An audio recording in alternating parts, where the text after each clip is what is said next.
There's a specific kind of loss that's worse than getting beaten by someone better than you. It's losing because you couldn't stop yourself. You had the momentum. You were winning. And then something shifted. You pushed too hard, moved too fast, committed to a direction you couldn't pull back from, and the whole thing unraveled. Not because your opponent was smarter, because your own energy turned against you. Musashi called this the danger of the fire, and in the third scroll of the Book of Five Rings, he builds an entire framework around one idea.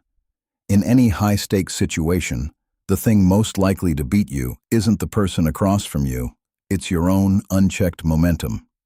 Quick recap if you're new here.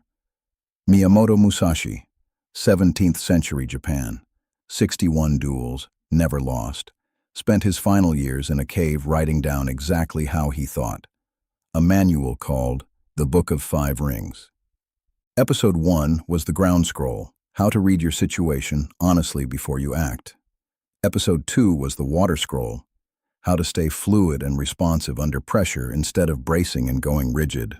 The fire scroll is where we get into the middle of things, not preparation, not posture. The actual moment of conflict, when everything is moving fast, and the decisions you make in the next few seconds determine how it ends. This is the one where Musashi gets tactical, and the tactics translate directly. Musashi chooses fire for this scroll deliberately.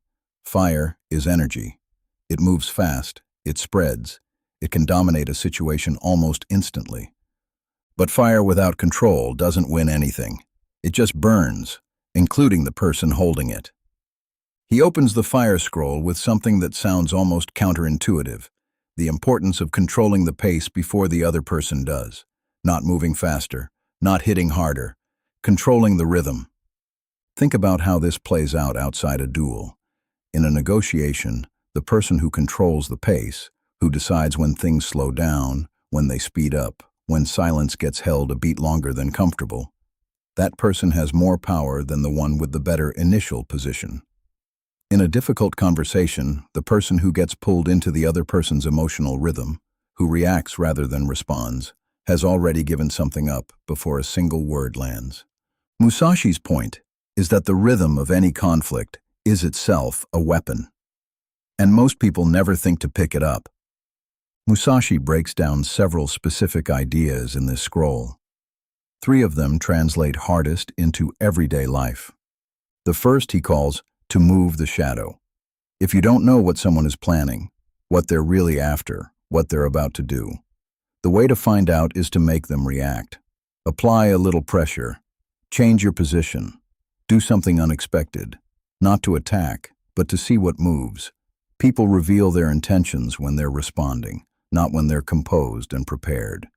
You learn more about someone in the first 30 seconds after you've disrupted their plan than in 30 minutes of watching them execute it. The second idea he calls becoming the opponent. Before you make your next move, put yourself entirely in the other person's position. Not to feel sympathy, to think from inside their constraints. What do they see? What are they afraid of? What do they think you're about to do? This is different from predicting behavior based on your own assumptions.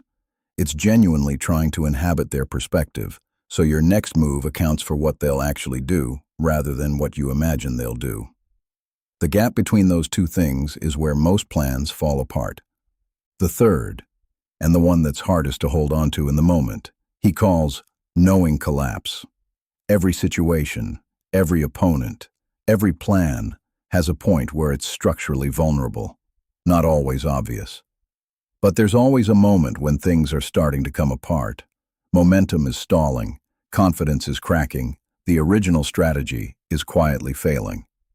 Musashi says, recognize that moment the instant it appears and move on it immediately. Don't hesitate. Don't wait to be sure. Collapse is brief, and it closes fast. If you wait until you're completely certain, the moment is already gone. Here's the thread through all 3 of those ideas. They're all about not losing to yourself.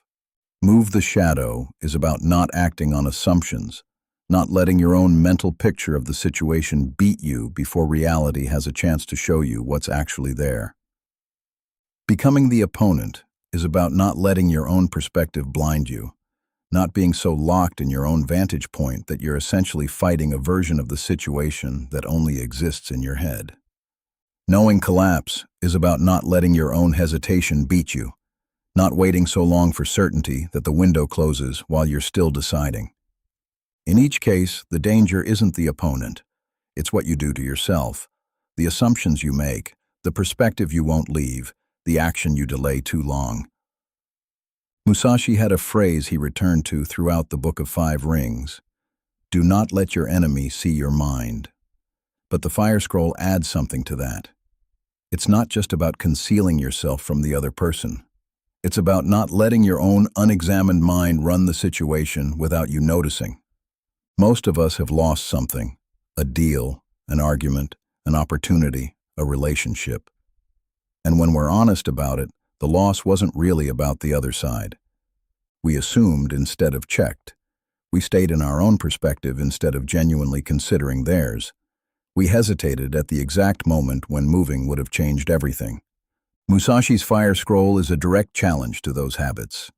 Not because conflict should be your default mode, but because the mental discipline it takes to not beat yourself in a hard moment is the same discipline that makes you better at almost everything that matters.